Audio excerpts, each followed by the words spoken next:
Hello everyone. आज जो हमारा टॉपिक है इसमें हम लोग पीएच के इम्पोर्टेंस के बारे में डिस्कस करने वाले हैं जो डेली लाइफ में। ठीक है, तो पीएच बेसिकली होता क्या है, सबसे पहले उसके बारे में समझते हैं। जो पीएच होता है वो हमारा एसिडिक या बेसिक जो हमारे बॉडी में जो भी सोल्यूशन है, अगर बॉडी की बात करेंगे या फिर डेली लाइफ में जो चीजें हम लोग यूज कर रहे हैं या जो चीजें हम लोग देख रहे हैं, उसका एसिडिक करेक्टर या बेसिक करेक्टर को डिफाइन करते हैं पीएच से। ओके, अगर सॉल्यूशन में H प्लस आयन कंसंट्रेशन ज्यादा होंगे, इसका मतलब वो जो हमारा सॉल्यूशन होगा वो एसिडिक होगा, वो सब्सटेंस जो होगा वो एसिडिक होगा। लेकिन अगर उसी सॉल्यूशन में OH आयन कंसंट्रेशन यानी हाइड्रोक्साइड आयन जो होगा उसका कंसंट्रेशन ज्यादा होगा तो वो सॉल्यूशन हमारा बेसिक होगा। अब बात करते हैं जनरल लाइफ में जो हमारा वाटर होता है उसका पीएच क्या होता है। जो वाटर होता है ये न्यूट्रल होता है और इसका पीएच जो होता है वो 7 होता है। इसी के रेफरेंस में जो है सीरीज बनाई गई है। अगर पीएच जो है 7 से कम आ रहा है यानी 0 से लेके 6 तक, तो वो सारे जो है सब्सटेंस हमारे एसिडिक कैटेगरी में आएंगे। ये जो है हमारे एसिडिक हो गए। लेकिन 8 से लेके 14 तक 8 से लेके 14 तक अगर पीएच आ रहा है तो ये बेसिक कैटेगरी होती है। जैसे डेली लाइफ का एक एग्जांपल देते हैं, लोग कहते हैं कि हमें एसिडिटी हो गई है। अब एसिडिटी होने का मतलब क्या होता है कि जो हमारा स्टमक एसिड होता है यानी वहां पे H प्लस आयन का कंसंट्रेशन बढ़ गया है। अब H प्लस आयन का कंसंट्रेशन बढ़ गया है, उस कंसंट्रेशन को डिक्रीज करने के लिए हमें क्या करना होगा, वहां पे OH आयन जो है हमें बढ़ाने होंगे बॉडी में। यानी कि वहां पे जैसे कि एग्जाम्पल है हमारा बेकिंग सोडा, या फिर जर्नल एग्जाम्पल जो आप लोग जर्नल मेडिसिन यूज करते हैं जैसे इनो के नाम से ट्रेडमार्क से बिकती है, तो उसको भी यूज करते हैं। उसमें भी क्या होता है, बेसिकली सोडियम बाइकार्बोनेट हम लोग यूज करते हैं। जो हमारा बेकिंग सोडा होता है ये क्या होता है, सोडियम बाइकार्बोनेट NaHCO3। ठीक है, इसका फॉर्मूला होता है। अब आप लोग समझ गए हैं कि 7 से नीचे जाएंगे तो एसिडिक होगा, 7 से ऊपर आएंगे तो बेसिक होगा। देन अब इस पे जो आपके एग्जाम में क्वेश्चन आएगा, एग्जाम में क्या करेंगे, वहां पे जो H प्लस आयन या OH माइनस आयन का कंसंट्रेशन दे देंगे। कंसंट्रेशन अब डिफरेंट डिफरेंट यूनिट में दे सकते हैं, जैसे यहाँ पे मोलर दे दिया गया है या फिर ग्राम पर लीटर में दे सकते हैं। यहाँ पे जो दिया गया है 2 इंटू 10 की पावर -3, यानी कि ये क्या है कि 2 मिलीग्राम में जो है मॉलिक्यूल 1 लीटर में डिसॉल्व किए गए हैं। अब यहाँ पे देखो कि हमें जो कैलकुलेट करना है पीएच।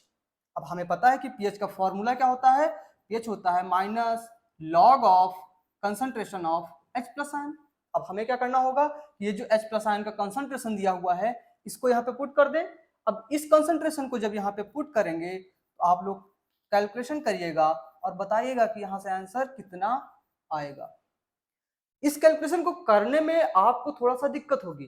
पहले जो है log m इंटू एन का फॉर्मूला लगाएंगे, log की प्रॉपर्टीज को लगाएंगे, देन दोनों को सेपरेट करके फिर वैल्यूज को पुट करेंगे। बट हम आपको जो है इसी वैल्यूज से पीएच की वैल्यू को किस तरीके से शॉर्टकट तरीके से फाइंड कर सकते हैं उसको सिखाने वाले हैं।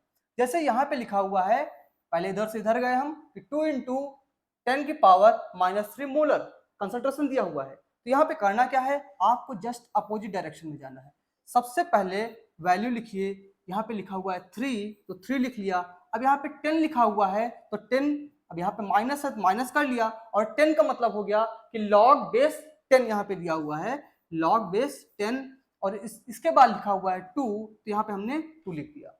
अब यहाँ पे हो गया 3 इंटू, और log 2 की वैल्यू जो है सबको पता होती है क्या होती है, 0.3010। यहाँ से आप लोग माइनस कर लेना और देखिए कितनी आसानी से 2.7, और ये जो हमारा सोल्यूशन जो होगा उसका पीएच क्या निकल के आया है 2.7, यानी कि जो हमारा सोल्यूशन होगा ये एसिडिक सोल्यूशन होगा। ओके, इस शॉर्टकट ट्रिक से आप लोग जो है आसानी से फाइंड कर सकते हैं कि किस तरीके से एसिडिटी। अब यहाँ पे आप लोग वैल्यू को रख के जब पीएच को फाइंड कर रहे थे तब थोड़ा सा लेंदी स्टेप्स आते और उन स्टेप को आप लोग कैलकुलेट करते तब जाके निकल के आता। अब इस ट्रिक को अगर आप लोग अपनाएंगे तो आपका कैलकुलेशन जो है बहुत ही आसानी से निकल के आ जाएगा।